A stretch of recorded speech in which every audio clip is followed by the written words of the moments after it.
حي على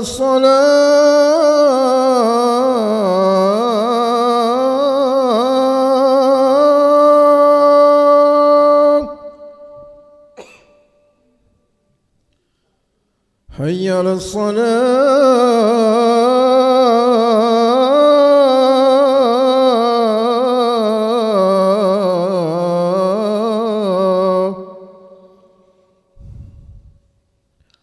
حي على الفلاح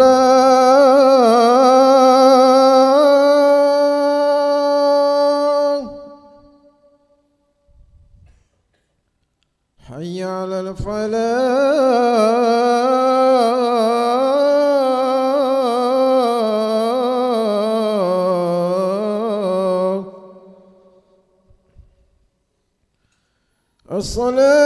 الصلاة خير من النوم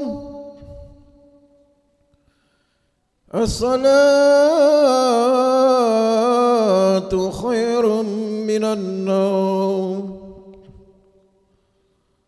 الله أكبر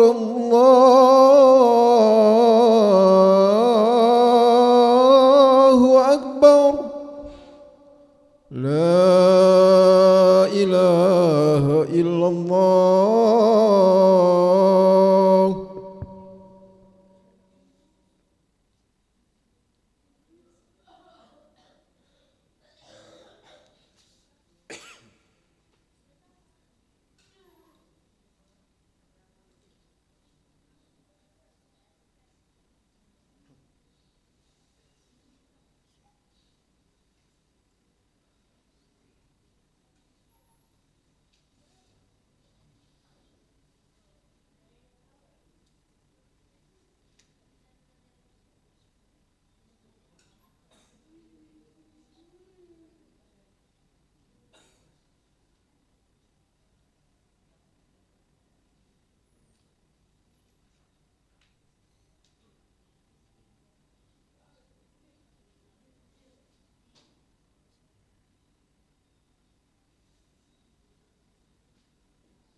الله أكبر الله أكبر أشهد أن لا إله إلا الله أشهد أن محمد رسول الله حي على الصلاة حي على الفلاح قد قامت الصلاة قد قامت الصلاة الله أكبر لا إله إلا الله.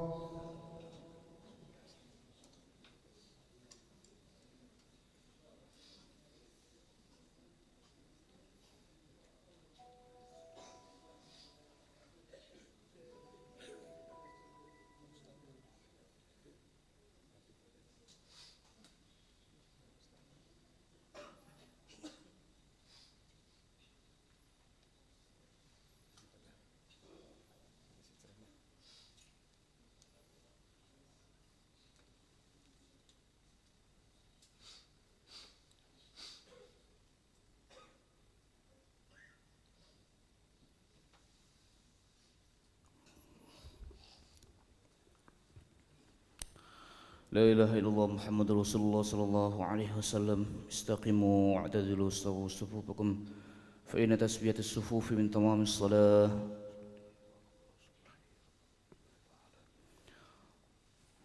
الله أكبر.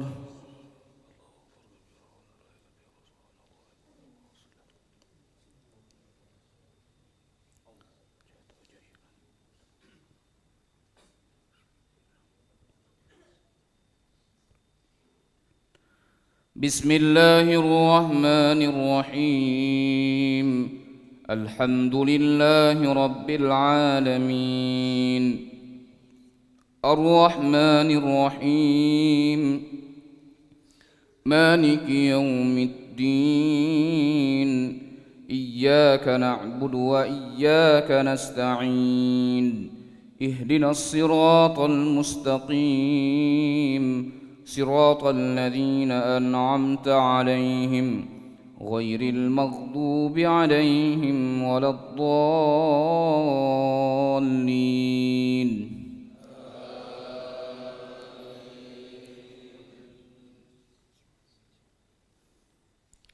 فاعلم أنه لا إله إلا الله واستغفر لذنبك وللمؤمنين والمؤمنات والله يعلم متقلبكم ومثواكم.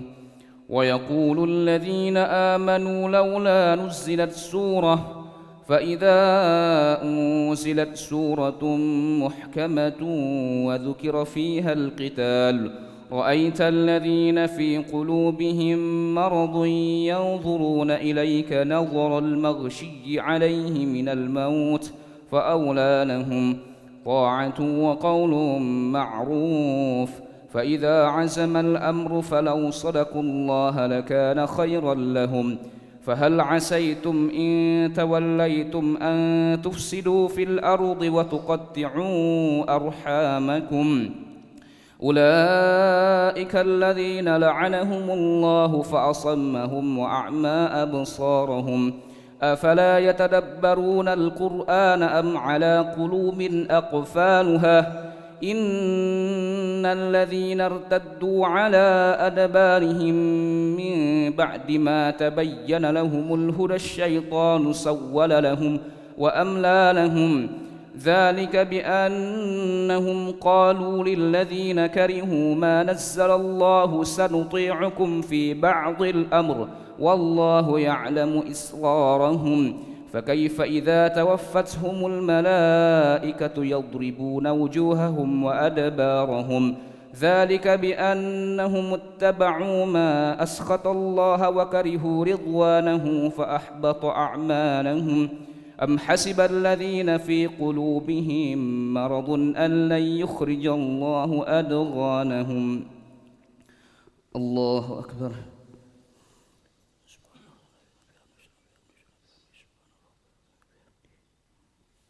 سمع الله لمن حمده.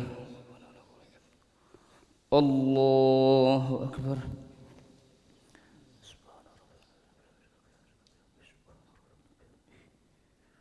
الله أكبر.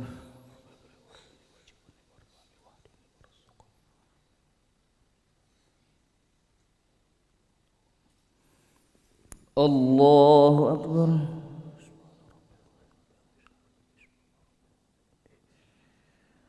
الله أكبر. بسم الله الرحمن الرحيم. الحمد لله رب العالمين الرحمن الرحيم مالك يوم الدين إياك نعبد وإياك نستعين اهدنا الصراط المستقيم صراط الذين أنعمت عليهم غير المغضوب عليهم ولا الضالين.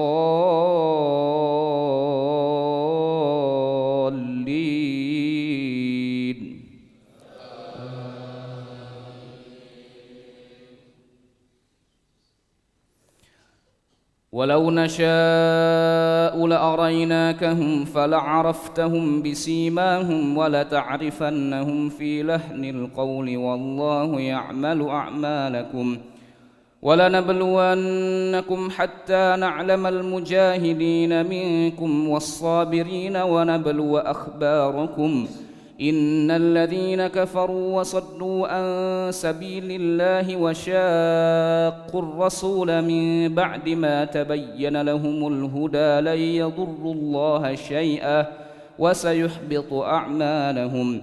يا أيها الذين آمنوا أطيعوا الله وأطيعوا الرسول ولا تبطلوا أعمالكم إن الذين كفروا وصدوا عن سبيل الله ثم ماتوا وهم كفار فلن يغفر الله لهم. فلا تهنوا وتدعوا إلى السلم وأنتم الأعلون والله معكم ولن يتركم أعمالكم. إنما الحياة الدنيا لعب ولهو وإن تؤمنوا وتتقوا يؤتكم أجوركم ولا يسألكم أموالكم إن يسألكموها فيحفكم تبخلوا ويخرج أدغانكم ها أنتم هؤلاء تدعون لتنفقوا في سبيل الله فمنكم من يبخل ومن يبخل فإنما يبخل عن نفسه والله الغني وأنتم الفقراء وإن تتولوا يستبدل قوما غيركم ثم لا يكونوا أمثالكم. الله أكبر.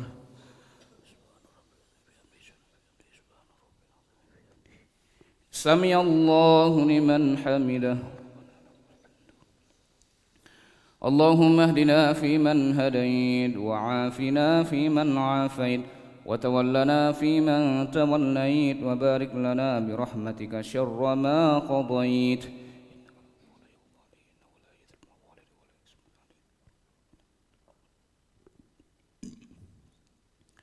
وصلى الله على سيدنا محمد النبي الأمي وعلى آله وصحبه وبارك وسلم. الله أكبر.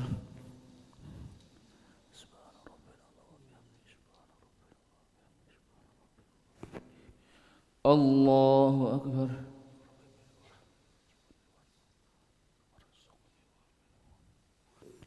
الله أكبر.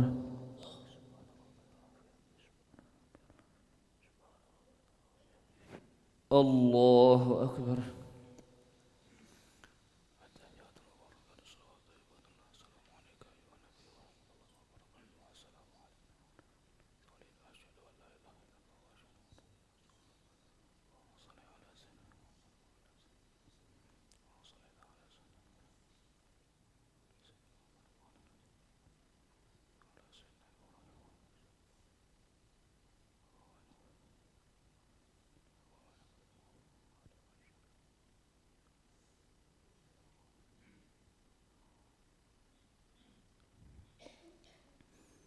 السلام عليكم ورحمة الله.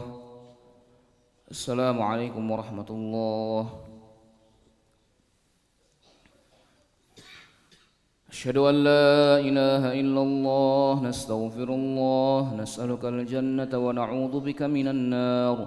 نشهد أن لا إله إلا الله نستغفر الله نسألك الجنة ونعوذ بك من النار. نشهد أن لا إله إلا الله نستغفر الله نسألك الجنة ونعوذ بك من النار. اللهم إنك عفو تحب العفو فاعف عنا اللهم إنك عفو تحب العفو فاعف عنا اللهم إنك عفو تحب العفو فاعف عنا لا إله إلا الله وحده لا شريك له له الملك وله الحمد يحيي ويميت وهو على كل شيء قدير لا إله إلا الله وحده لا شريك له له الملك وله الحمد يحيي ويميت وهو على كل شيء قدير لا إله إلا الله وحده لا شريك له له الملك وله الحمد يحيي ويميت وهو على كل شيء قدير ولا حول ولا قوة إلا بالله العلي العظيم اللهم أجرنا من النار اللهم أجرنا من النار اللهم أجرنا من النار اللهم أجرنا من النار اللهم أجرنا من النار اللهم أجرنا من النار اللهم أجرنا من النار السالمين اللهم أنت السلام ومنك السلام وإليك يعود السلام فحينا ربنا بالسلام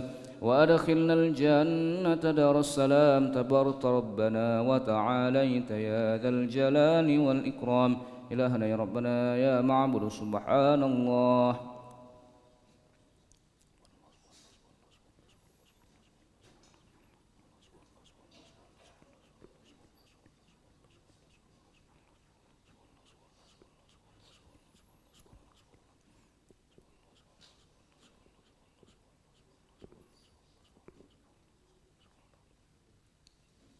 سبحان الله وبحمده يا كريم دائما أبدا الحمد لله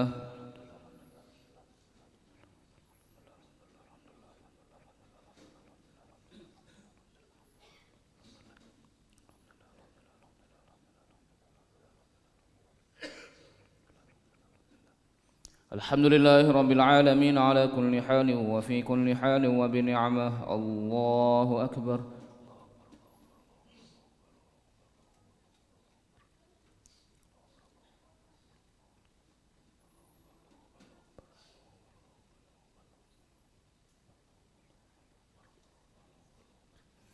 الله أكبر كبيرا والحمد لله كثيرا وسبحان الله بكرة وأصيلا لا إله إلا الله وحده لا شريك له له الملك وله الحمد يحيي ويميت وهو على كل شيء قدير ولا حول ولا قوة إلا بالله العلي العظيم أعوذ بالله من الشيطان الرجيم بسم الله الرحمن الرحيم الحمد لله رب العالمين حمدا شاكرا حمدا ناعمين حمدا يوافي نعمه ويكافئ مزيده يا ربنا لك الحمد كما ينبغي لجلال وجهك الكريم ولعظيم سلطانك اللهم إنا نسألك خير هذا اليوم فتحه ونصره ونوره وبركته وهداه ونعوذ بك من شر ما فيه وشر ما بعده اللهم يا فارق الفرقان ومنزل القرآن بالحكمة والبيان بارك اللهم لنا في شهر رمضان بارك اللهم لنا في شهر رمضان بارك اللهم لنا في شهر رمضان وأعنا على الصيام والقيام وتلاوة القرآن واحفظنا من الذنوب والآثام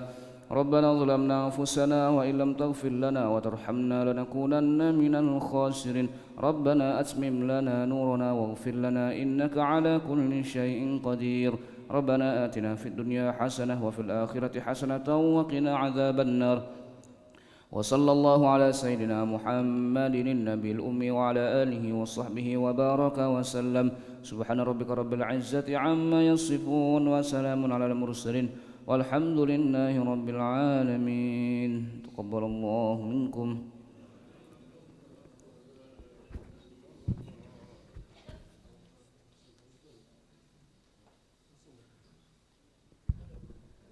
Assalamualaikum warahmatullahi wabarakatuh. Sampai jadwal kita hari ini ada Fauzan Ustaz Fauzan hadir?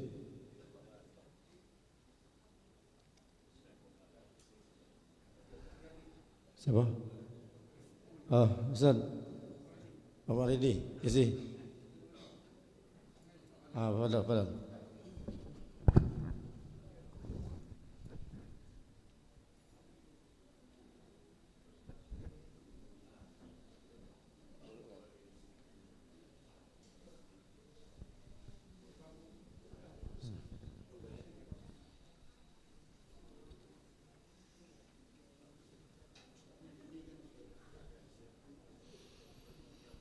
Assalamualaikum warahmatullahi wabarakatuh. Alhamdulillahillazi hadana lihaza wa ma kunna linahtadiya laula an hadanallah.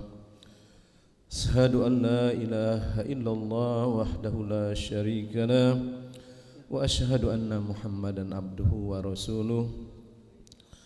Allahumma salli ala Muhammad wa ala ali Muhammad kama sallaita ala Ibrahim wa ala ali Ibrahim wa barik ala Muhammad wa ala ali Muhammad kama barakta ala Ibrahim wa ala ali Ibrahim fil alamin innaka Hamidum Majid.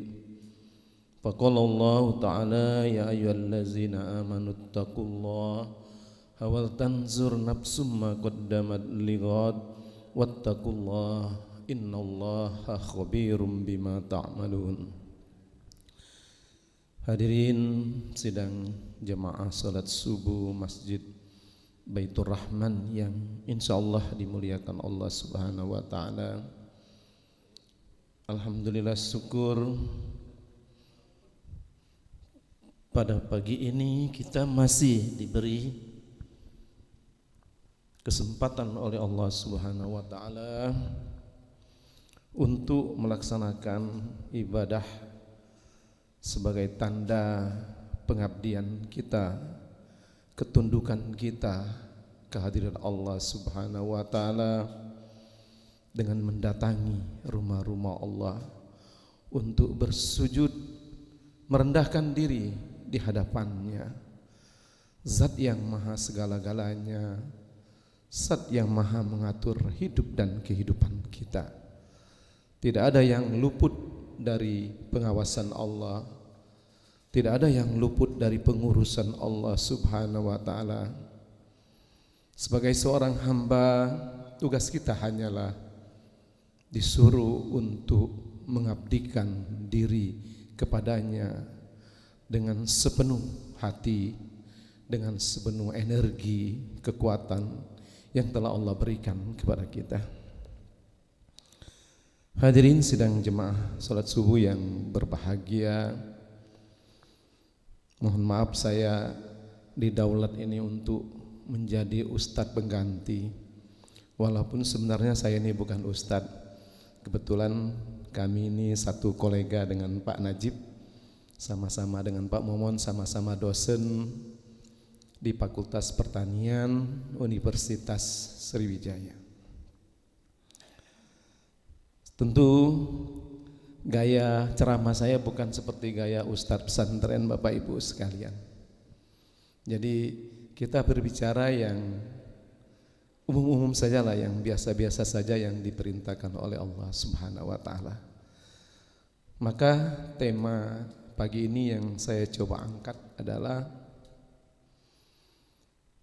membangun kehidupan kampung, jamaah dan lingkungan kita dengan memulainya dari gerakan sholat berjamaah dan sholat khusyuk. Kenapa ini penting Bapak Ibu sekalian? Karena sholat sebagai satu-satunya perintah yang paling utama yang diturunkan oleh Allah Subhanahu wa taala sebagai ibadah yang pokok, sebagai ibadah yang utama yang harus kita laksanakan dengan sungguh-sungguh.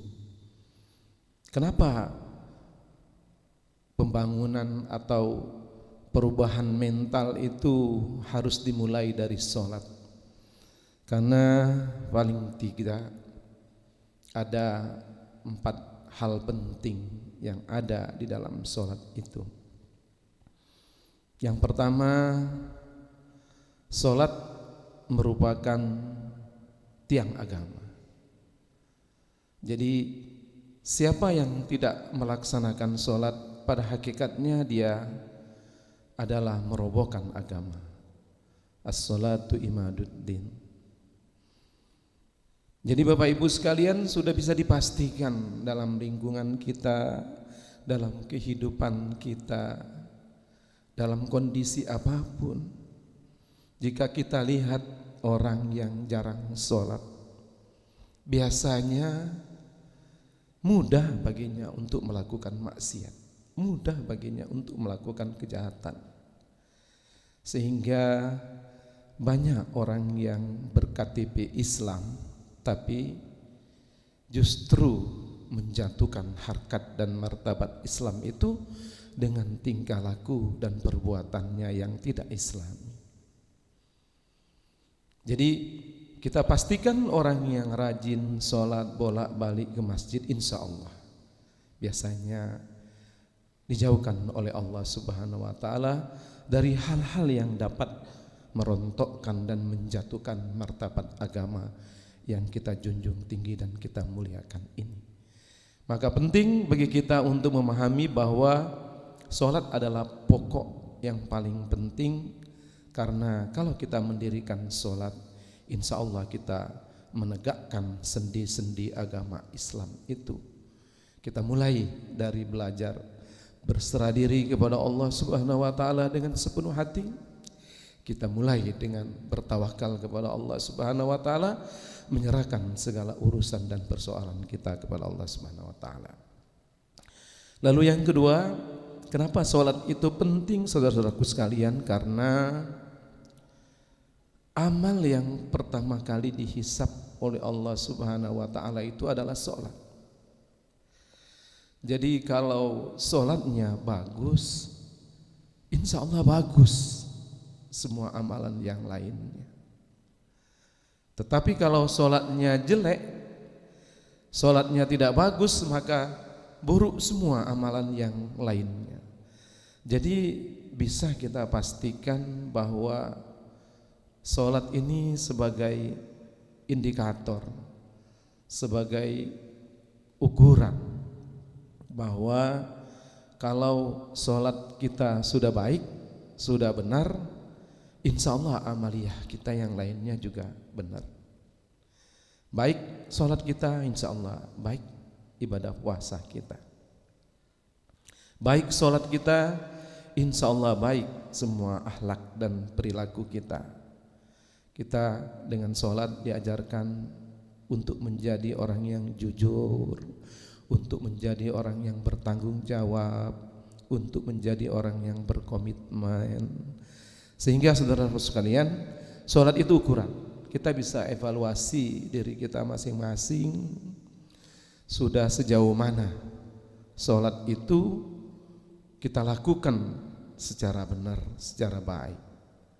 Karena yang paling penting dalam sholat itu adalah dituntut kehusukan dan ketawaduannya, di mana di dalam sholat kita melakukan penyerahan diri secara total kehadiran Allah Subhanahu wa ta'ala. Karena Allah menjadikan sholat sebagai media pertemuan seorang hamba dengan seorang Sang Khalik yang menciptakan alam semesta ini. Bagaimana kemarin kita sudah memperingati Isra Mi'raj, perintah sholat itu langsung diturunkan oleh Allah kepada baginda Rasulullah SAW yang dipanggil ketika Mi'raj. Diwajibkan bagi kita untuk melakukan sholat 5 waktu sehari semalam yang wajib, yang di dalam Al-Quran ditegaskan seyogyanya sholat wajib 5 waktu itu adalah wajib berjamaah di masjid. Sebagian para mazhab dan sebagian para mazhab mengatakan sholat berjamaah di masjid itu adalah sunnah muakkad. Tapi tidak jadi persoalan, karena hikmah kita sholat di masjid itu banyak sekali, luar biasa. Di masjid kita Baitur Rahman ini berkat kepengurusan Kakanda Najib Asmani dan kawan-kawan, luar biasa saya perhatikan perkembangannya, di mana masjid ini bisa menjadikan tempat yang tentram, tempat yang adem, tempat yang nyaman bagi kita untuk bersujud kehadiran Allah Subhanahu wa taala, di samping kita menjalin silaturahmi dan kekerabatan yang baik. Jadi saudara-saudaraku sekalian, kembali kepada indikator tadi, mari kita cek sudah benarkah sholat kita. Kalau sholatnya belum benar, mari selalu kita usahakan untuk menjadi lebih benar dengan belajar untuk memahami dan menghayati bagaimana sholat yang khusyuk dan tawadu itu. Tanda kehusukan dan ketawaduan kita itu terasa indah Bapak Ibu sekalian. Setelah sholat itu nyaman, rasanya hati ini lega, rasanya hati ini indah rasanya. Karena kata Rasul, tak ada yang paling indah kecuali taman-taman di dalam sholatku. Jadi jangan pernah kita jadikan sholat sebagai beban, apalagi sebagai sesuatu yang memberatkan kita. Kita perlu sholat karena sholat mengandung banyak hikmah. Lalu yang ketiga, tentu kenapa sholat menjadi patokan dan ukuran dalam pembangunan mental masyarakat dan lingkungan kita. Karena kata Allah Subhanahu wa taala, innas sholata tanha 'anil fahsya'i wal munkar.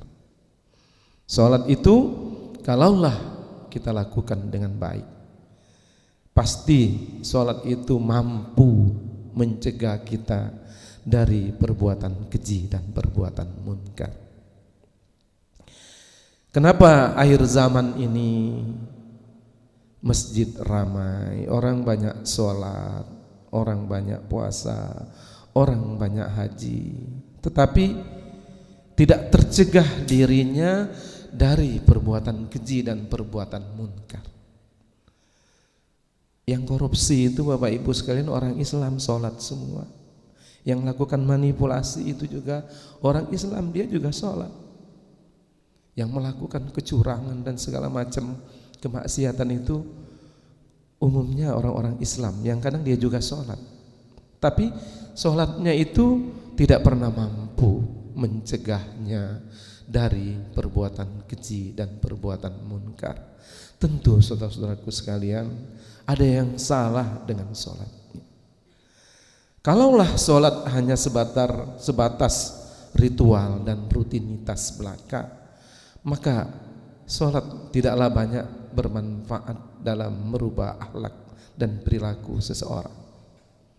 Tetapi kalau sholat sudah dilakukan dengan baik, dengan kita buat sesempurna mungkin, sehingga dampak dan bekas-bekas sholat yang kita lakukan dari waktu ke waktu itu, itulah yang mampu menjaga kita dari perbuatan keji dan perbuatan munkar. Sekarang kita sholat subuh berjamaah di masjid ini, kita sadari bahwa kita adalah hamba Allah. Kita sadari bahwa kita selalu diperhatikan oleh Allah Subhanahu wa taala, dan kita sadari bahwa luar biasa banyak kenikmatan yang telah diberikan oleh Allah Subhanahu wa taala ini. Kenikmatan berupa kesehatan, kenikmatan iman dan ihsan, kenikmatan berupa harta benda, keluarga yang Allah berikan kepada kita. Kenapa tidak pernah kita bersyukur terhadap apa yang sudah Allah berikan tersebut? Bersyukur tidak cukup dengan mengucap alhamdulillah saja, tetapi tanda kita mensyukuri nikmat Allah itu, kita gunakan nikmat itu sebaik-baiknya untuk mendekatkan diri dan mengabdi kepada Allah Subhanahu wa taala. Jadi Bapak Ibu kalian, saudara-saudara sekalian, mari kita jadikan sholat itu sebagai benteng kita, sebagai barrier yang membatasi diri kita dari perbuatan keji dan perbuatan munkar. Hikmah terbesar sholat itu adalah kita melihat Allah. Kalau tidak mampu, seakan-akan kita melihat Allah, maka kita rasakanlah bahwa Allah selalu melihat dan memperhatikan setiap pekerjaan kita. Jadi mau berbuat curang, mau berbuat dosa, mau berbuat maksiat, Boleh jadi tidak ada orang yang lihat, tapi kita yakin Allah melihat kita. Itulah implementasi sholat dalam kehidupan kita. Jadi kita melakukan maksiat, melakukan korupsi, melakukan manipulasi, ini gak ada yang tahu, ini bisa diatur, ini semua bisa kita lakukan, tidak ada yang tahu. Tapi Allah Maha tahu. Bisa jadi kita lepas dari hukuman manusia karena kemaksiatan kita itu, tetapi kita tidak akan pernah lepas dari hukuman dan siksaan Allah Subhanahu wa ta'ala. Maka saudara-saudaraku sekalian, dalam Al-Quran itu dikatakan, innal ladzina qalu rabbunallahu summa istaqamu tatanazzalu alaihimul malaikatu alla takhafu wa la tahzanu wa absiru bil jannati allati kuntum tu'adun. Orang-orang yang mengatakan Rabb Allah Tuhanku, lalu dia beristiqomah, tetap pendirian, tidak tergoyahkan oleh apapun. Dia istiqomah menjalankan perintah Allah. Dia istiqomah melaksanakan apa yang diperintahkan oleh Allah Subhanahu wa ta'ala. Lalu kata Allah, akan turun malaikat membisikkan ke telinganya, jangan kamu takut, jangan kamu sedih, jangan kamu berduka, bergembiralah kamu dengan surga yang dijanjikan oleh Allah Subhanahu wa ta'ala. Jadi Bapak Ibu sekalian, kita ini sudah mengatakan, berikrar, innal ladzina qalu rabbunallah, sesungguhnya Allah Tuhanku. Kita mengakui bahwa tidak ada sekutu baginya. Dia yang maha menciptakan, yang maha mengadakan, yang maha membentuk rupa. Kita berikrar itu, lalu kita istiqomah. Istiqomah ini artinya kita tidak pernah tergoyahkan, teguh pendirian kita, apapun yang terjadi kita tetap berpegang teguh kepada tali Allah Subhanahu wa ta'ala. Tidak tergoyahkan oleh hati kita oleh godaan hawa nafsu yang mengajak kita untuk menyimpang dan melalaikan perintah Allah. Ada orang yang ngajak manipulasi, nanti dulu Allah melihat kita. Ada orang yang ngajak korupsi, nanti dulu. Ada orang yang ngajak berbuat maksiat lainnya, nanti dulu. Allah maha melihat dan memperhatikan kita. Lalu turun malaikat kepada orang yang istiqomah ini membisikkan. Dan bisikan itu, saudara-saudaraku sekalian, begitu kuatnya kalau kita berpegang teguh kepada tali Allah Subhanahu wa ta'ala, bahwa tidak ada yang perlu kita takuti, tidak ada yang perlu kita cemaskan dalam hidup dan kehidupan ini. Hidup ini sementara, kata Ustadz kita Dery, dan Allah sudah menjamin rezeki kita. Jadi kalau kita istiqomah, tidak ada yang perlu kita takutkan. Allah yang mempunyai perbendaharaan langit dan bumi. Tidak ada yang perlu kita cemaskan.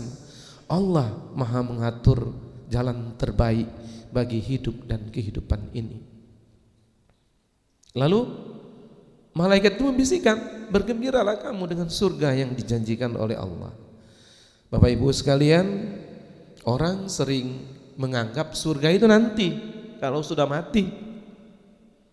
Tidak, sebagian ulama berpendapat surga itu sudah diberikan, dirasakan oleh hamba-hamba Allah yang dekat kepadanya di dunia ini.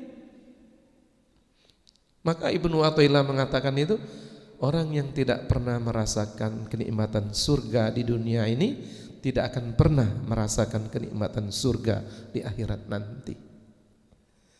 Jadi kita rasakan surga itu berupa ketenangan, kedamaian, keindahan, kesejukan.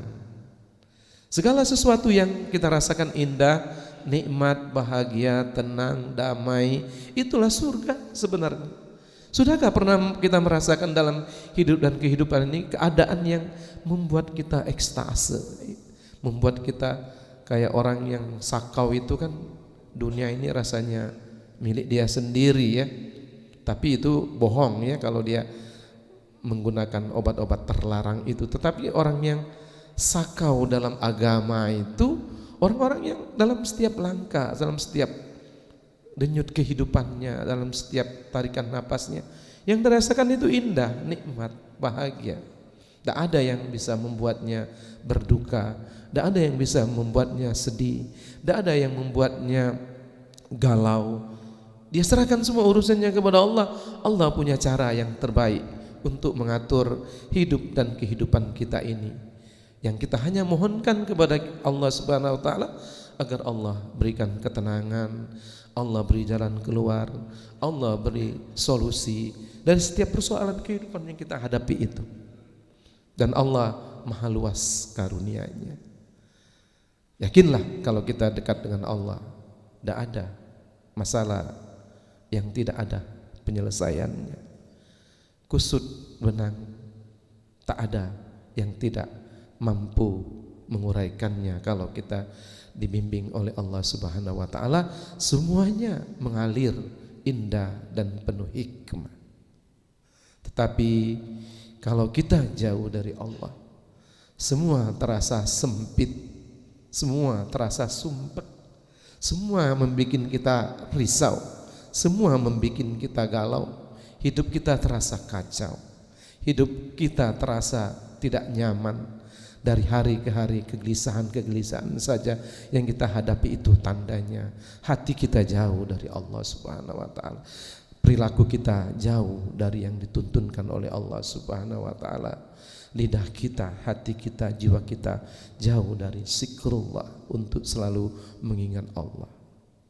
Saudara-saudaraku sekalian, itu yang ketiga. Jadi kenapa sholat ini penting? Karena sholat ini adalah ukuran bagi kita bahwa dengan sholat itu bisa mencegah kita dari perbuatan keji dan munkar, dan dengan sholat itu bisa membuat hati kita jadi tenang, bahagia dan damai. Lalu yang keempat, kenapa sholat penting? Tidak diragukan lagi Bapak Ibu sekalian. Banyak sudah sains yang membuktikan bahwa sholat di samping memberikan dimensi rohani yang paling tinggi, juga sholat memberikan dimensi fisik, jasmani yang luar biasa. Sebagaimana kita ketahui bahwa para ahli neurologis sudah membuktikan bahwa sholat itu ibadah yang unik, yang tidak pernah ada dalam ritual agama lainnya. Kalau kita perhatikan, kalau puasa, agama lain juga ada puasa. Kalau semacam haji, ada juga orang di luar Islam yang hajinya tapi bukan ke Mekah ya, kunjungan ke tempat-tempat suci agama mereka. Tapi kalau sholat unik, tidak ada ibadah umat lain yang sama dengan sholat. Sehingga semula orang-orang orientalis barat itu mengejek ibadah sholatnya orang Islam ini, seperti yang dikemukakan dalam tulisan Dr. Fidelma, ahli neurologis Universitas Texas Amerika Serikat. Dia semula mengejek orang Islam ini, kok kenapa ibadahnya itu menundukkan mukanya ke lantai, ya, mencium lantai mukanya yang dianggapnya yang paling mulia, muka ini yang paling hebat, kok disejajarkan dengan telapak kaki, disejajarkan dengan pantat, maaf ya Bapak Ibu sekalian, disejajarkan dengan lantai yang dianggapnya hina dan rendah. Ini orang Islam ini nggak ada kerjaan, kok sujud, muka yang indah, muka yang bagus ini diciumkan ke lantai. Dia ejek itu. Tapi lama-lama dia berpikir, kalau memang ini benar agama dari Tuhan, coba saya mau teliti. Sebagai seorang saintis, dia teliti. Kalau memang benar ini agama dari Tuhan, tentu ada sesuatu yang tidak kita ketahui dari sujudnya umat Islam ketika sholat itu. Maka setelah diteliti bertahun-tahun, luar biasa, dia menemukan di saraf kepala otak kita ini ada satu saraf yang tidak dilalui oleh darah kecuali ketika kita melakukan gerakan sujud. Dan efek aliran darah ke saraf otak yang satu tersebut itulah yang memberikan ketenangan, kedamaian, kenyamanan. Akhirnya dia mengakui bahwa tidak mungkin Muhammad tahu bahwa Nabi Muhammad tahu bahwa sujud itu mengalirkan darah ke satu saraf otak yang penting yang membuat kehidupan kita ini menjadi sehat, menjadi normal. Akhirnya dia mengakui Islam benar. Akhirnya dia memeluk Islam secara kafah. Banyak lagi ahli-ahli neurologis Indonesia yang meneliti itu, di mana ketika sujud itu saturasi oksigen ke otak itu sempurna. Itulah yang memberikan apa yang diistilahkan ada semacam dopamin atau zat-zat yang memberikan ketenangan dan kesejukan di otak manusia itu bekerja dengan sempurna. Jadi artinya kalau kita rajin sujud, lama-lama sujud, makanya usahakan sujud itu setumaknina mungkin sehingga sempurna aliran darah ke otak kita yang tidak dilalui ketika orang itu tidak sujud, tetapi ketika sujud aliran darah di satu saraf itu yang memberikan efek ketenangan, efek keindahan, efek kenyamanan luar biasa. Banyak sekali. Kalau Bapak Ibu mau baca buku karangan Muhammad Sanusi, ada beberapa yang saya pernah baca itu, betapa dahsyatnya ya kesehatan, dampak kesehatan dari gerakan sholat yang kita kerjakan itu yang mungkin tidak bisa kita uraikan dalam pertemuan ini secara singkat. Silakan dibaca di online juga banyak buku manfaat luar biasa dari setiap gerakan dan bacaan sholat yang kita lakukan itu. Saya kira itulah kenapa sholat menjadi penting. Kalau Allah seluruh umat Islam ini mau atau sungguh-sungguh mengerjakan sholat dengan khusyuk dan tawadu, maka insya Allah Islam ini akan jaya, Islam ini akan maju.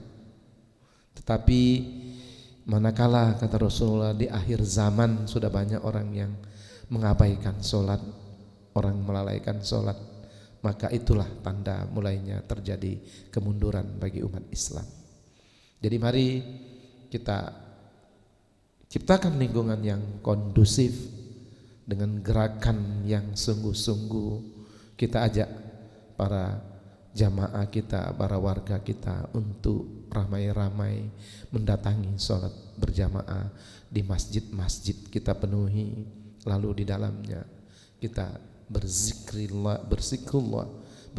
mengingat Allah Subhanahu wa taala atau mengikuti majelis-majelis ilmu yang mulia, sehingga itu semakin menambah kepahaman kita, semakin menambah dan menebalkan, meningkatkan keimanan kita kepada Allah Subhanahu wa taala yang menjadikan kita hamba yang terbaik, hamba yang hidupnya tenang, damai. Kalaulah semua keluarga, semua orang yang sholat tenang, damai, berakhlak dan berperilaku baik, maka akan tenang, damai dan bagus juga perilaku akhlak lingkungan, kampung dan warga negara kita Republik Indonesia ini. Saya kira itu saja yang bisa saya sampaikan. Mohon maaf apabila ada hal yang kurang berkenan, dan kepada Allah saya mohon ampun. Wabillahi taufiq wal hidayah. Assalamualaikum warahmatullahi wabarakatuh.